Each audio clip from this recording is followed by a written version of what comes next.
My name is Rachel Morgan, and I'm 29 years old.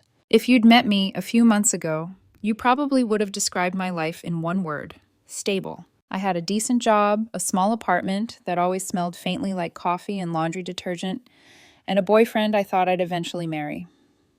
We split the rent, split the bills, split the grocery list. We talked about maybe getting engaged next year when things calmed down at work. Weeknights were Netflix, takeout, and me falling asleep on his shoulder halfway through a movie. It wasn't glamorous, but it felt safe. At least it did to me. To him, as I'd eventually find out, it felt like just existing. His name is Mark, 27, dark hair, soft smile, the kind of guy who could spend an entire Saturday fixing a squeaky cabinet door and call it a productive day. He wasn't flashy. He wasn't some adrenaline junkie. He worked, he came home, he liked his routine, and apparently that made him boring. I didn't know that at the time, of course. Back then, that sameness felt like a promise. I grew up in chaos. Late rent notices on the kitchen table, yelling behind closed doors, the sound of my mom crying in the bathroom. So boring to me was heaven. I should have paid more attention when he talked about her. He never used her real name when he mentioned her. It was always just my ex. They dated for about 6 months, about 3 years before he met me. She was just different, he said once, sprawled on the couch, eyes unfocused like he was halfway in another life. She never wanted to stay home. Midnight road trips, last-minute flights, sneaking into hotel pools. She made everything feel like an adventure. I remember laughing it off. Sounds exhausting, I said, nudging his leg with my foot. Yeah, well, he grinned. She wasn't exactly a meal prep and budget spreadsheet kind of girl. There was always this little glint in his eyes when he talked about her, nostalgic, almost wistful. At the time, I chalked it up to normal ex stuff. Everyone has a story they romanticize, right? If I'd been smart, I would have realized that glint was a warning. 3 weeks before everything blew up, she came back. It started as a notification on his phone. We were on the couch, a bowl of popcorn between us, some crime show playing in the background. His phone lit up, and I saw a name flash across the screen. One I didn't recognize, but his face changed instantly. He went a little still. Then he smiled. Not at me, not at the show, at whatever was on his screen. Who's that? I asked, keeping my tone light. I'm not the type to snatch a phone or start an interrogation. He cleared his throat.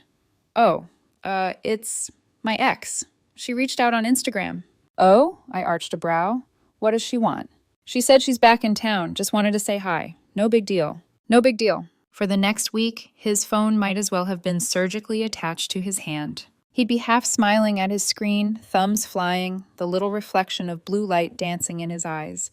He'd turn it face down when I walked into the room, a move that has never in the history of relationships meant anything good. Just catching up with an old friend, he said when I finally looked at him for a little too long. I could feel my stomach slowly crawling toward the floor. But I didn't want to be that jealous, controlling girlfriend. I told myself I trusted him. I told myself adults are allowed to have pasts and friendships and conversations that don't revolve around me. So I bit my tongue. I let just catching up slide. I tried to ignore the late-night giggles from the corner of the bedroom where he sat, just scrolling. 2 weeks before the end, he started going out with friends more. Guys' night, he'd say, grabbing his jacket. We're just hitting a bar. He'd leave around 7 p.m., come home close to midnight, smelling like cologne that wasn't his and faintly like perfume that definitely wasn't mine. His stories didn't quite line up. Odd gaps, weird pauses, tiny details that shifted each time he told them. Nothing big enough to pin down. Everything just slippery enough to feel wrong. I could feel something pulling taut inside my chest, like a rope being slowly drawn between my ribs. But again, I held back. I didn't want to be paranoid. I didn't want to give him any reason to say I was suffocating him. Last Tuesday, he came home late. It was a little after 11. I was on the couch, TV on, but muted, not really watching anything. I'd already rehearsed a dozen calm, rational speeches in my head. He closed the door gently, like he didn't want to wake me, and stopped dead when he saw me sitting there. We need to talk, he said. Those 4 words should come with a siren. I muted the TV that was already silent, more for something to do with my hands than anything else. Okay, I said. He stayed standing, like he needed the height advantage. His eyes were glossy, not from tears necessarily, but from some kind of emotion he wanted me to respect. I've been thinking a lot lately, he started, about us, about what I want in life. My pulse was loud in my ears. All right, I said, carefully neutral. I don't think this is working anymore. There it was. He exhaled like he'd just dropped a heavy box. You're a good person, Rachel. You are. You're steady. You take care of things. But his gaze flicked around the room, landing on the folded laundry, the calendar on the wall, the grocery list on the fridge. I need more. More passion. More excitement. I don't want to just wake up, go to work, come home, watch TV, die. I stared at him. Where is this coming from? He hesitated, then shrugged, like he owed me honesty now, at the end. I've been talking to my ex, he said, the one from before you, and it just made me realize what I've been missing. There it was again, that glint in his eyes. Only this time it wasn't nostalgia, it was hunger. She's a real woman, he said, and the words lodged like glass in my throat. She takes risks. She lives. With you, it's just routines and safety nets. You're content with just existing. I'm not. Let me get this straight, I said slowly, because if I didn't, I was going to scream. You're ending a 2-year relationship because you think I'm boring, and your ex is exciting. I'm ending it because I need to choose me, he corrected. She just reminded me of who I really am. Sure, I said. My voice sounded foreign in my own ears. So you're leaving me for her? I'm leaving you for me, he repeated, like he'd practiced that line in the mirror. She just fits the life I want. Got it, I nodded once. When are you moving out? He blinked, caught off guard. I figured I'd start packing this weekend. Tonight would be better, I said. Tonight? His jaw dropped. Are you serious? Rachel, be reasonable. I can't just pack everything in one night. I need time. You just stood in my living room and told me I'm not enough for the life you want, I said quietly. You made this choice. I'd prefer you start living at somewhere that isn't my apartment. You can have until Friday. That's 3 days. I think that's generous. His eyes hardened. You're being childish. This is exactly the problem. A real woman would what? I cut in, a cold calm sliding over me. Beg you to stay? Fall apart so you can feel like the hero walking away from a wreck you created? He stared at me like I'd slapped him. Look, I said, standing up. My legs were shaking, but I kept my voice steady. You want risk and passion and chaos? Go get it. I'm not stopping you. I'm just not going to be your backup plan when you get tired. He grabbed his keys like a lifeline. Fine, I'll stay at a friend's place.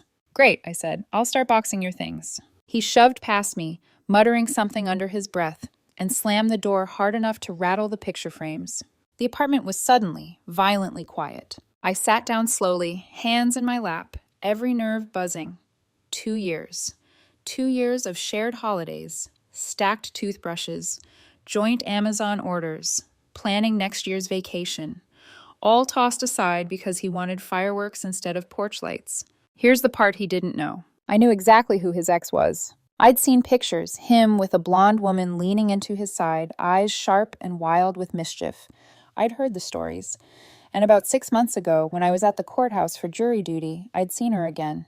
Not in person, on a wall. Wanted posters lined the lobby. And there she was, Lena Hart, same sharp eyes, same wild smile, 3 active warrants, fraud, theft, passing bad checks, a neat little list of charges printed in black and white. I took a photo of this poster, more out of shock than anything else. I looked her up later that night. Multiple aliases, a pattern of scamming men, a couple of restraining orders, the kind of adventure that leaves people bankrupt. And I never told him. Why would I? She was his past. I was his present. Or so I thought. When her name started popping up on his phone again, my stomach dropped, and that image, the grainy courthouse poster, flashed behind my eyelids. I Googled her again just to be sure. Same warrants, same charges, same red flags waving in neon. And I stayed quiet. Not my circus, not my monkeys. If he wanted to chase an adrenaline rush with a woman who treated felony charges like personality traits, that was his choice. Friday came. He showed up with a friend and the friend's girlfriend to move his stuff. I'd already boxed everything, neatly labeled, stacked near the door. The girlfriend gave me dirty looks like I'd kicked a puppy instead of being the one who'd just been dumped. You're really just letting him go? She asked, disgust dripping from every word. He made his choice, I said. Mark hefted the last box, paused in the doorway, and turned back to me like he wanted one final scene. You know what? He said. You're going to regret this. Lena treats me like a king, like I actually matter. You'll see what you lost. I'm sure I will, I said. Good luck with everything. He's picking me up tomorrow, he added, almost desperately. We're going shopping, out to dinner. That's what a real woman does. Sounds great, I said, holding the door open. Enjoy. He wanted tears. He wanted a meltdown. He wanted proof that he was irreplaceable. All he got was me saying, "Bye, Mark." He walked out. The door closed. The lock slid into place with a soft, final click. That was 8 days ago. I hadn't heard from him once, until today when my phone lit up with an unknown number, and the past came crashing back with a single, panicked word. Rachel? The unknown number blinked on my screen again. Normally I don't answer calls from numbers I don't know, but something in me, some cold instinct, some quiet dread, told me to pick up. "Hello?" I said. For a second, nothing. Just static and a muffled breath. Then, "Rachel?" A choked, panicked whisper. It took me another second to realize who it was. "Mark?" The background noise snapped into focus, shouting, clanging metal, someone coughing, a place that echoed. His voice broke completely. "Please, I need help. Please don't hang up." My spine straightened. I stood up without realizing it. "What's going on?" I asked, automatic, wary. I'm in jail." A sob tore out of him. "They arrested me. It isn't my fault. Oh God, Rachel, please." The irony punched me in the face so hard I almost laughed. I gripped the back of a chair instead. "You're in jail," I said slowly. "For what?" She set me up." The words dissolved into ragged breathing. "Lena, she set me up, Rachel. I didn't know. I swear I didn't know." My jaw tightened. "Slow down. What happened?" He inhaled shakily, as if dragging air through a closing straw. "We went shopping yesterday. The designer outlets, the big outdoor ones, about an hour away. She said she wanted to buy me stuff. New jacket, watch, shoes, making up for lost time or whatever." I said nothing. I just listened. "We were in this department store and she loaded up a cart. Thousands of dollars worth of clothes and shoes. I told her it was too much, but she kept saying it was fine, that she wanted to spoil me." His breath hitched. "She said she'd meet me at the car and to just push the cart outside while she grabbed her wallet." "Oh no. Oh yes." "And you did?" I asked. The silence on the line was answer enough. The second I stepped outside, security grabbed me, he said miserably. "She was gone. She just drove off, left me there. The cart wasn't paid for. They think I stole everything." I closed my eyes. Designer stores. Thousands in merchandise. Lena telling him to walk out first. Classic con. "They're charging me with grand theft," he whispered. "Over $3,000. That's a felony. Rachel, I can't. Rachel, please, the bail is $5,000. I don't have that. My friend doesn't have that. My parents are on a cruise. God, I can't reach them. Please. I know things ended badly, but please, I need help." Something inside me twisted, because I remembered exactly how it felt when he said, "You're content with just existing. I need a real woman. I'm choosing someone who actually lives." And now here he was, begging for the stability he threw away. "Please say something," he whispered. He sounded small, like a child lost in a mall. I took a breath. "That's rough," I said quietly. That's it? Rachel, please, I need you to bail me out. You're the only person I know who has savings. Please, I'll pay you back, I swear." "No." The line went dead silent. "What?" he whispered. "No, Mark, I'm not bailing you out." His panic sharpened into disbelief. "Are you serious, Rachel? I'm in jail." "Yeah," I said, leaning against the counter. "With the real woman who set you up, the one you left me for. How's that working out?" A sharp inhale. You knew?" he asked. "You knew she had warrants? You knew she was like this?" "Yes," I said simply. "And you didn't tell me?" I let out a quiet breath. "You made it pretty clear how much you valued my input," I said. "You wanted excitement. You got it." He let out a strangled noise, part fury, part fear. "I could go to prison." "Probably not for a first offense. Still going to suck, though. Good luck." "I can't believe you're—" "Rachel, please, Rachel, don't!" "I'm not your safety net," I said softly. "Not anymore." And for the first time in weeks, I hung up on him. Blocked the number. My hand was trembling, not from guilt, but from the sheer audacity that he thought I'd throw myself into the fire for him after he lit the match. An hour later, another unknown number called. I made the mistake of answering. "Are you kidding me?" a woman snapped. "Rachel, what is wrong with you?" It was Tessa, his friend's girlfriend, the same woman who glared at me while helping him move out. "You need to help him," she shouted. "He's terrified. He's in jail." "And?" I asked. "And you could fix this. You could bail him out." "He dumped me," I said, "for a woman he knew for 6 months 3 years ago. I owe him nothing." "But he made a mistake," she snarled. "He's scared." "So was I said quietly. The night he left. "He could go to prison." "Then maybe he should get a lawyer." "You're heartless." "Cool. Just adding that to the week's bingo card. Don't call me again, I said, and ended the call. Then blocked that number too. The rest of the afternoon, I sat in the quiet of my apartment, staring at the muted TV. Should I feel guilty? Maybe. I didn't want him in jail. I didn't want his life ruined. I didn't take joy in any of this.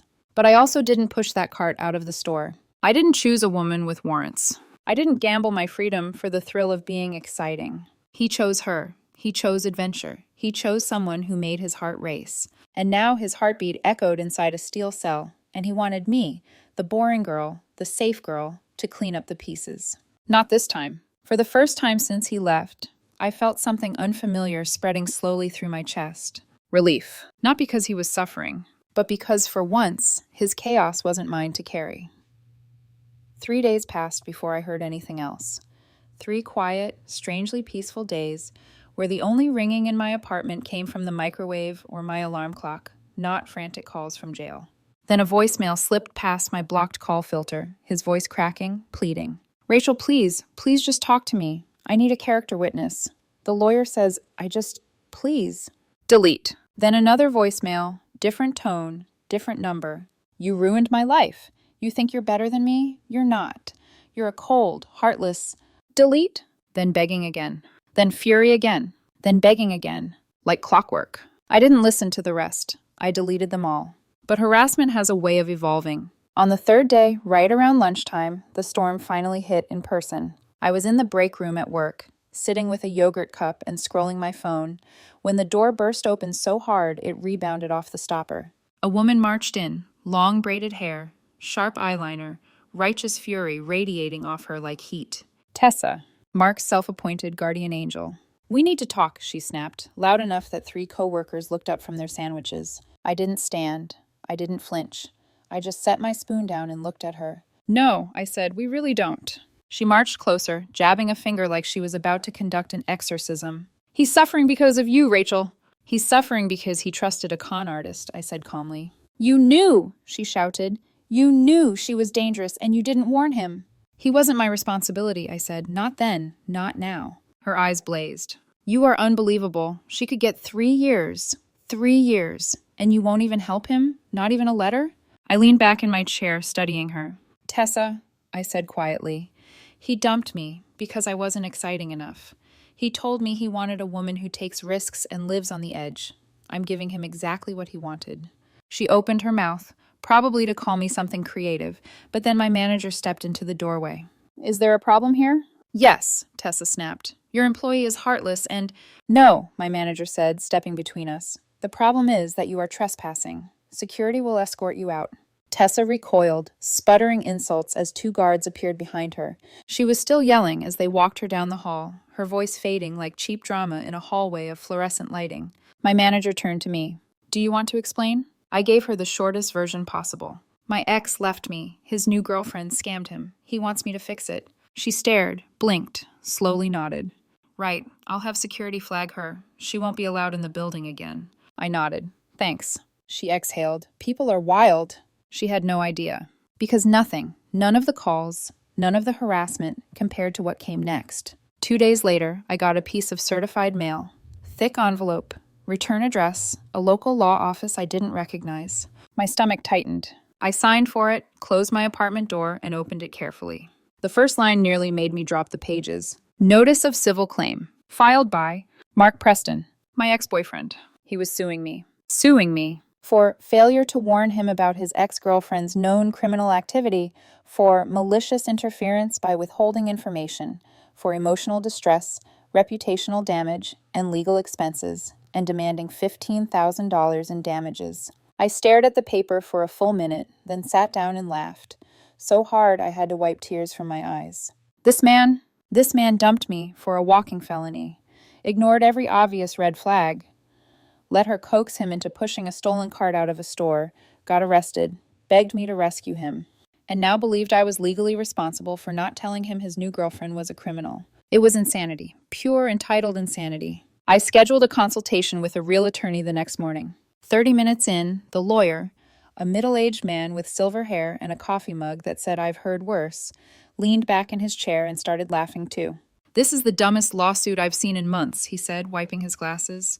"You had no legal duty to warn him about anything, not even if you were still dating, and certainly not after he left." "So? We'll file a motion to dismiss.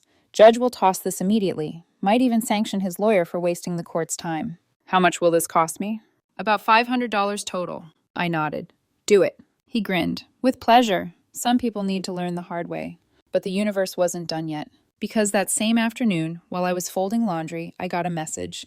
Through LinkedIn, of all places. A woman named Marissa Chen. I didn't know her. The preview text read, "I am the current girlfriend of the woman who scammed your ex." My pulse quickened. I opened the message. "Marissa.